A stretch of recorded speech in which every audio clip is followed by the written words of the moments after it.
Bienvenidos queridos estudiantes a una clase más de la materia de Ciencia, Salud y Medio Ambiente. Este día estamos iniciando lo que es la fase 2, semana 3 y el contenido titulado Reproducción asexual en las plantas. Por favor vean el video hasta el final.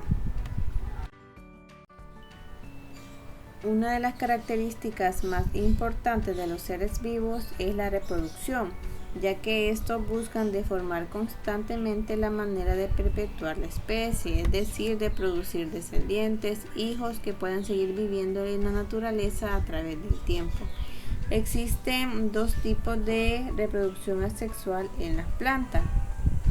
Una de ellas es la asexual natural, que es cuando las plantas se reproducen en la naturaleza por medio de disposiciones propias, y la asexual artificial, cuando el ser humano interviene tomando una parte de la planta para reproducirla. La reproducción asexual produce clones, es decir, que las plantas generadas son idénticas genéticamente a la planta madre. Por lo tanto, vamos a ir viendo más adelante qué tipo de plantas qué tipo de reproducción se encuentran en la asexual natural y en la asexual artificial. A continuación vamos a hablar acerca de la reproducción asexual por bulbos. Estos son una reproducción asexual natural. Por lo tanto, los bulbos son tallos subterráneos cortos que tienen como principal función almacenar nutrientes. Están compuestos de hojas modificadas llamadas catáfilas. Tienen yemas laterales que dan origen a bulbillos. Estos se forman en el bulbo crecido y producen una nueva planta. Dentro de las plantas que se encuentran en esta clasificación está el ajo, la cebolla, los chalotes y el puerro. Existen dos tipos de bulbos, que son los tunicados y escamosos. Los bulbos tunicados están formados por capas una encima de otra. Por ejemplo, aquí está la cebolla, el ajo, el tulipán y el narciso. Ya los bulbos escamosos se forman de capas imbricadas, es decir, que se van de forma similar a un techo de teja y con carnosa. Por ejemplo, aquí están los lirios y las azucenas. La reproducción asexual por tubérculos. Los tubérculos son tallos subterráneos engrosados que almacenan alimentos. Estos poseen yemas que son capaces de generar un nuevo brote. Por ejemplo, la papa, el ñame y la malanga. Aquí podemos ver también la remolacha, la zanahoria, la calabaza y el boniato. También encontramos la reproducción asexual por rizomas. Los rizomas son tallos subterráneos alargados que crecen casi siempre de manera horizontal, con gran cantidad de yemas y de forma indefinida, es decir, que no tienen un tamaño límite. Las plantas con rizomas sobreviven por medio de esto durante la sequía o el tiempo de frío, y en la época más estable los rizomas producen brotes que generan la parte aérea de las plantas. Aquí dentro de esta clasificación encontramos el jengibre, el guineo y la heliconia. La reproducción asexual por estolones. El estolón es un tallo delgado y horizontal que crece como brote lateral sobre el suelo o debajo del suelo. De sus entrenudos nacen las raíces y cada parte es capaz de generar otra planta. Por ejemplo, las plantas que se producen de esta manera son las fresas, y aquí podemos observar. También tenemos la reproducción asexual por hijuelos. Un hijuelo es un tipo de brote lateral que se forma de la base de la planta madre. Aquí podemos ver el ejemplo. Los hijuelos generalmente son cortos y tienen aspecto de rosetas. La piña es un ejemplo de esta planta que se produce por hijuelos. La sábila también es otro ejemplo. Podemos ver cómo se forman pequeñas plantitas a partir de brotes. Otras especies que se reproducen así también son las agaves, las bromelias y los cactus. La reproducción asexual por apomixis. La apomixis es un tipo de reproducción particular en que la planta se reproduce por semilla, pero estas semillas no proceden de la fecundación, o sea, no se unen espermatozoides y ovocélulas para conformar un cigoto, sino que solamente la ovocélula empieza a desarrollarse hasta formar el embrión. En este tipo de reproducción no se da una mezcla de genes, puesto que la semilla procede de un mismo individuo.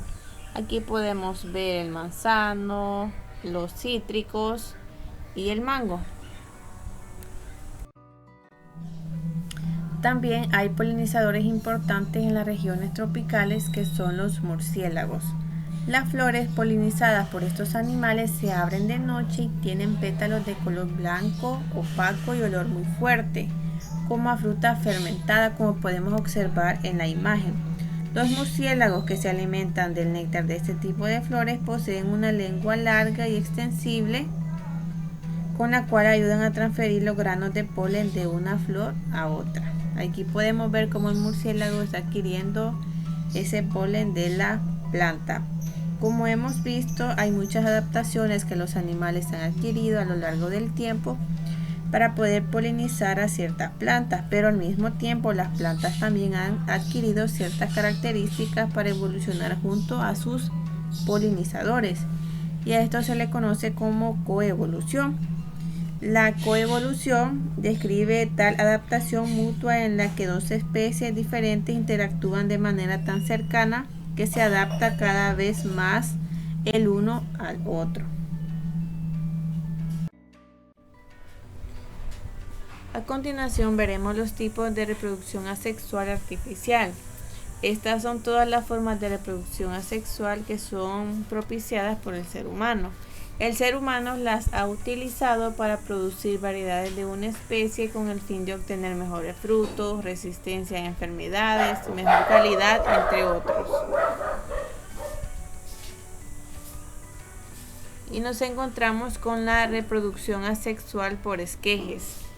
Es un método donde utilizan trozos de tallos jóvenes o semileñosos de la planta y se colocan en un medio apropiado para que reproduzcan una planta nueva. Al trozo de tallo formado por el nudo con yema y una parte de entrenudo superior e inferior se le llama fitómero, el cual, cuando está en el medio apropiado, empieza a dar raíces adventicias y produce un brote. Dentro de esta clasificación podemos encontrar el olivo y la salvia. También la reproducción asexual por estaca. Es parecido al esqueje, pero se diferencia en que este usa trozos de tallos leñosos llamados estacas. A estos trozos de igual forma se les llama fitómeros. El fitómero también produce raíces adventicias donde es colocado en un medio idóneo. Aquí encontramos lo que son los pinos y la vid. Reproducción asexual por injerto. Este método por injertos trata de separar segmentos de una planta y agregarlos a otra que posee alguna característica deseable. En un árbol injertado hay dos partes, una llamada hipobionte, que es la que tiene las raíces, y otra llamada epibionte, que forma la copa. Las plantas reproducidas de esta forma son los cítricos como el limonero y el naranjo. Luego, en la reproducción asexual por acodo, este método consiste en hacer que una porción de tallo produzca raíces adventicias, aún estando en la planta madre. Los beneficios de este método es que el tallo sigue recibiendo cuidado de la planta madre. Cuando el tallo acobado ha generado ya las raíces, es separado y sembrado para que crezca y se desarrolle como una nueva planta. Aquí podemos poner como ejemplo el mirto o el guayabo. Y para terminar, tenemos la reproducción asexual por cultivo in vitro. Este es el método más sofisticado de todos, ya que se requiere de un laboratorio para hacerlo. El cultivo in vitro consiste en usar explantos, o sea, células o pequeñas estructuras de la planta.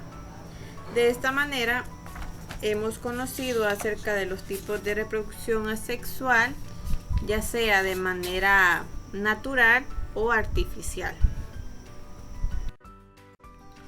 Y esto ha sido todo por hoy. Recuerden que si tienen alguna duda a la hora de realizar la guía, me pueden preguntar, que con mucho gusto les ayudaré. Que tengan un feliz día.